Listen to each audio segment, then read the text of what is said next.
Sir इस question के अंदर सबसे पहले मैंने ये दिमाग लगाया कि जो ये रॉड है जो कि इस कांस्टेंट एंगुलर वेलोसिटी ओमेगा से घूम रही है और ये उसका डायग्राम है।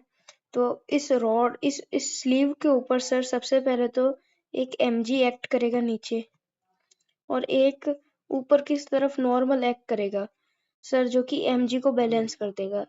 लेकिन जब ये रॉड घूमेगी तो ये रॉड इस स्लीव के ऊपर आगे की साइड फोर्स लगाएगी। आगे इस स्लीव मान लीजिए ये है और ये यूं है, तो ये रॉड यूं जा रही है, यूं ऐसे ऐसे ऐसे ऐसे ऐसे होते हुए यूं जा रही है। तो इस पॉइंट पर वो फोर्स लगाएगी, मतलब अपने साइड से देखें तो ऐसे पीछे फोर्स आ रहा होगा, एक और नॉर्मल आ रहा होगा। तो अगर मैं रॉड के लिए जो है वो जो रॉड नॉर्मल लगा रही एक्स्ट्रा वाला वो देखता हूँ, तो फिर मेरे को जो रॉड नॉर्मल एक्स्ट्रा वाला लगा रही है उसका रिएक्शन पेयर रॉड के ऊपर भी लग रहा होगा। उसका रिएक्शन पेयर रॉड के ऊपर कहाँ लग रहा होगा? मान लीजिए रॉड ऐसे रोटेट कर रही है, ऐसे यूं यूं जा रही है,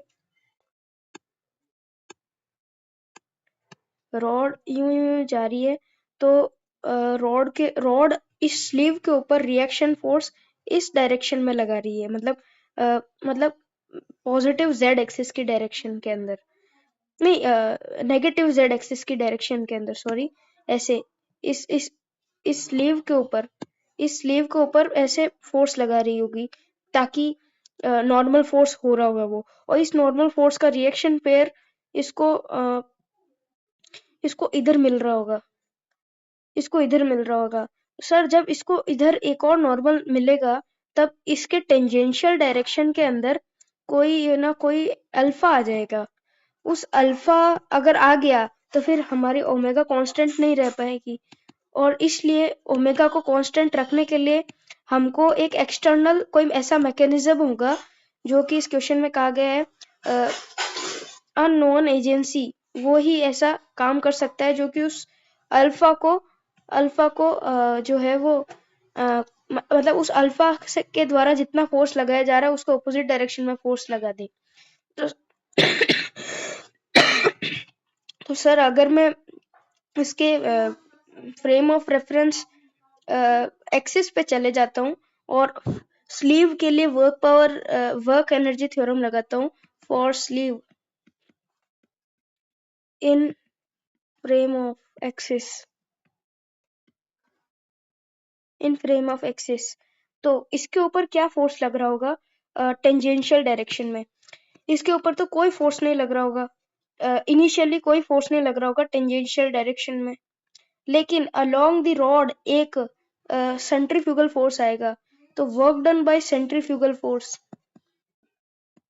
वो हो जाएगा इसको R1 से R2 करने के लिए, क्योंकि जो वर्क डन बाय ग्रेविटी है और वर्क डन बाय नॉर्मल है ये दोनों तो जीरो हो जाएंगे, क्योंकि इसका डिस्प्लेसमेंट इस डायरेक्शन में है और वर्क डन और ग्रेविटी वो दोनों परपेंडिकुलर लग रहे हैं।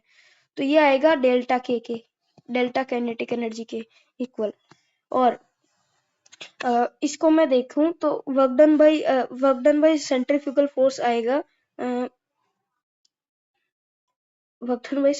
फोर्स आएगा, m omega square r into D R, और इसको जब मैं इंटीग्रेट करूंगा R1 से R2 तो ये मेरे इक्वल आएगा हाफ m।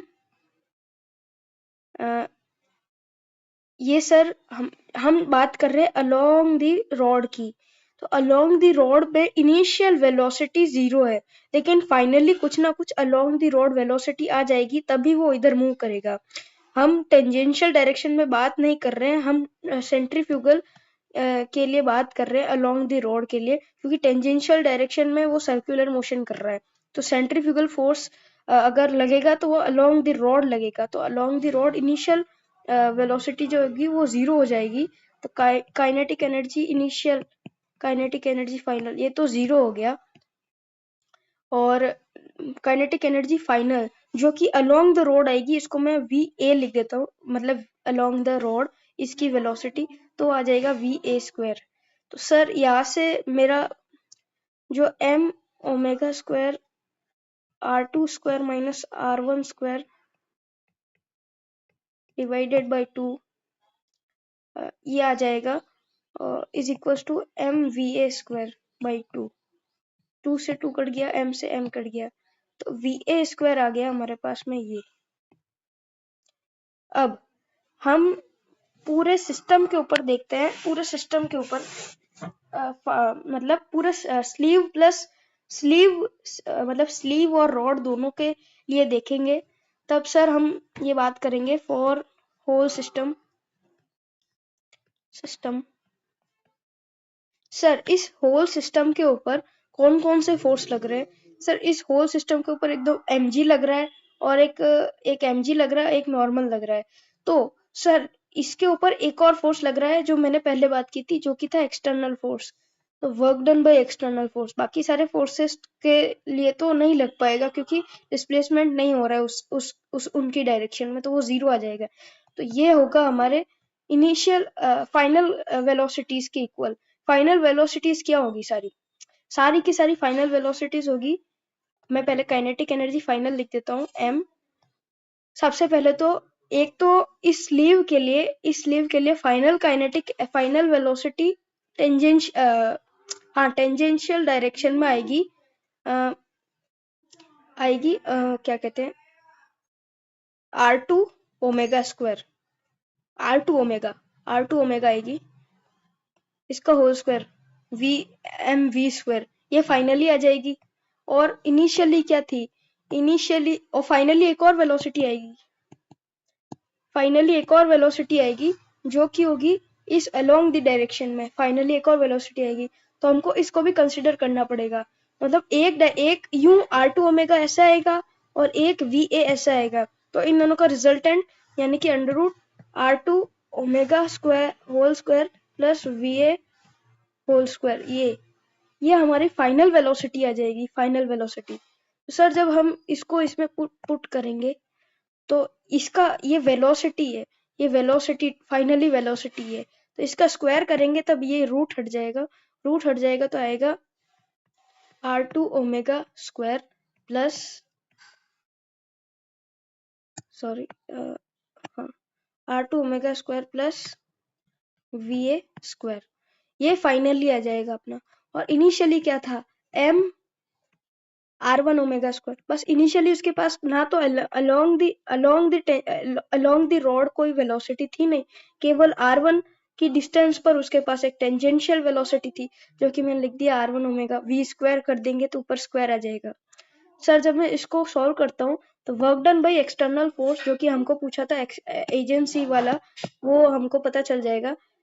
ये आएगा m यानी कि उसका मास कितना था? 1/4 kg। तो 1 इसको सॉल्व कर रहा हूँ, इसको सॉल्व करूँ तो 1/4 इंटू 1/2 1/8। R2 यानी कि R2 कितना था? R2 था 3 और R1 है 1, तो R2 था 3 इंटू 1, 3 था R2 और ओमेगा था 2, इसका होल स्क्वायर प्लस ये पूरा नीचे है प्लस VA स्क्वायर क्या आया? VA स्क्वायर हमने निकाला था omega square R1 omega square R2 square minus R1 square, ये ओमेगा स्क्वायर, तो ये आ जाएगा ओमेगा स्क्वायर यानी कि 4, 2 का स्क्वायर 4, R2 स्क्वायर यानी कि 3 का स्क्वायर 9 माइनस R1 स्क्वायर यानी कि 1, 9 माइनस 1 इज 8। और फिर ये आ जाएगा ये आ गया हमारा ये वाला पार्ट। अब हम माइनस में करते हैं इसको, माइनस m यानी कि 1/4 1/4 इंटू 2 1/8 R1 स्क्वायर आ जाएगा R1 था 1 इंटू ओमेगा यानी कि 2 का स्क्वायर 4, ये आ जाएगा 4, तो ये आ गया 1/2। इसको सॉल्व करते हैं तो आ जाएगा 36 plus 32 divided by 8 9 divided by 2। Sir ये आ जाता है अपने पास में 36 प्लस 32 8 68/8 आ रहा है सर, 68/8। तो इसको मैं सॉल्व करता हूँ तो आएगा, सॉरी हाँ 13 2। इसको 4 से काटेंगे, 13 सॉरी